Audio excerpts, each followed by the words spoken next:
जैसे उन्होंने कुछ घर ही तोड़े हैं, 70-80 घर, लेकिन जैसे कि पुराना उन्होंने जो सर्वे किया था 5 अगस्त 2022, उस हिसाब से अगर देखे जाए तो पूरे मध्य प्रदेश में जंगलों के जितने भी बसे हुए गांव हैं, धीरे धीरे करके वो सबको खाली करवाएंगे, पलायन करने के लिए मजबूर करेंगे। तो साथियों, उसके लिए हम सबकी क्या रूपरेखा है, क्या प्लानिंग है? अभी तो हमने जैसे देखा कि यार कुछ ही हमारे भाइयों के घर टूटे और हम देख नहीं पाए। अब जो देवास जिले के भी जैसे 15-20 गांव है तो वो भी खाली होंगे, मकान टूटेंगे, कुछ थोड़ा बहुत उनको मुआवजा मिल जाएगा अगर डॉक्यूमेंट्स होंगे तो हमें उसके लिए भी कुछ ना कुछ तैयारी करनी होगी। मध्य प्रदेश है, पूरा भारत है, उन्होंने पहले नियम पे नियम बना के लाए। जैसे वन विभाग की स्थापना तो बाद में हुई, पहले तो आदिवासी यहाँ का मूल निवासी है, तो इस बात को ध्यान में वन विभाग को भी रखना चाहिए। जैसे वन अधिनियम 1927, 1980, 2006, तो 2006 में जैसे जनजाति विभाग की जिसका जहाँ कब्जा है उसको उसके अधिकार दिए जाएंगे, लेकिन ऐसा हुआ क्या? नहीं हुआ। तो कहने का मतलब हमें हमारे हक अधिकारों को जानना होगा और आवाजें उठानी होगी।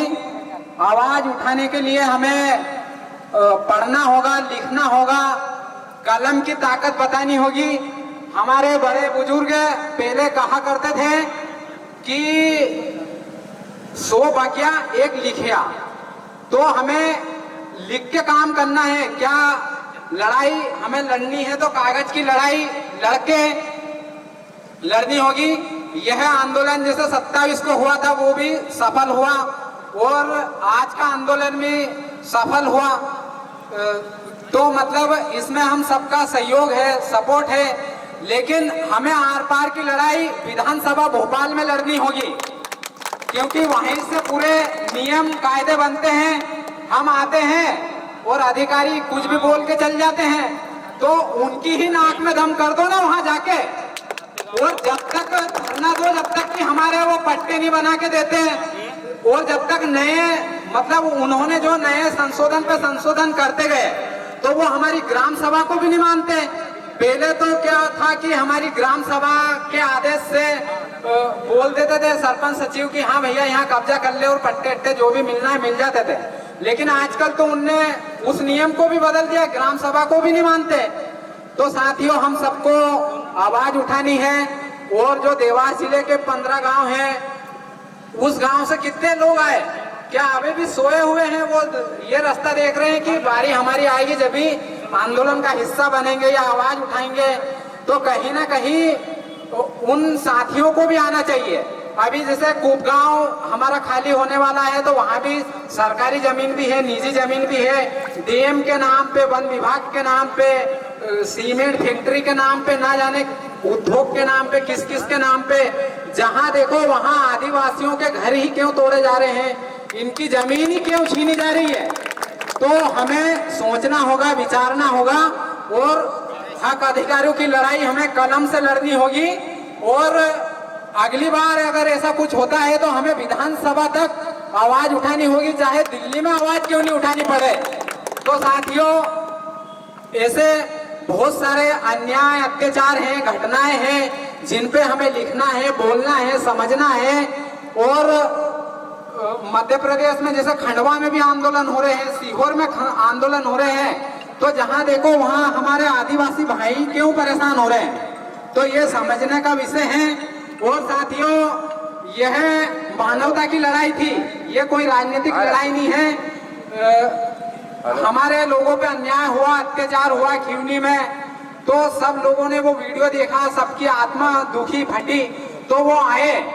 तो कोई भी इस आंदोलन को राजनीतिक ना समझे, ये हक अधिकार की लड़ाई थी, मानवता की लड़ाई थी, और इसको सबने मिलकर लड़ी और हमारी जीत होगी। 3 शेड बना के दे रही है सरकार, तो हम इसको असली जीत नहीं कह सकते। भाई टीन शेड बना रही है, फिर बाद में वो वापस वो जमीन खाली करवा देगी, टीन शेड तोड़वा देगी। तो वहां का पट्टा दो ना, पट्टा अगर बना के देंगे तो भाई हमारा घर हम नहीं टूटेगा, ना टीन शेड टूटेगी।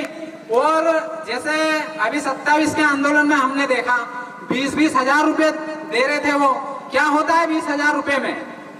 जमीन तुम करोड़ों की छीन रहे हो, मकान तुमने पुराना 50 साल 40 साल पुराना तोड़ा।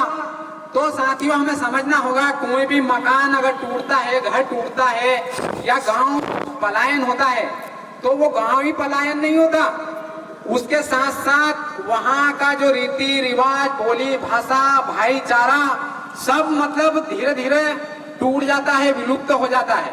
तो सरकार को समझना चाहिए। तो साथियों आगे और भी बहुत सारे प्रवक्ता हैं, दूर दूर से आए हैं, वो अपनी बात रखेंगे। इसी के साथ मैं अपनी बात को विराम करता हूं। आप सभी को फिर से जय जोहार।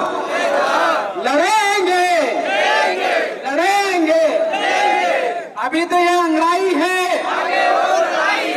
जल जंगल जमीन की रक्षा कौन करेगा? हम करेंगे। जल जंगल जमीन की रक्षा कौन करेगा? हम करेंगे। जय जोहार साथियों।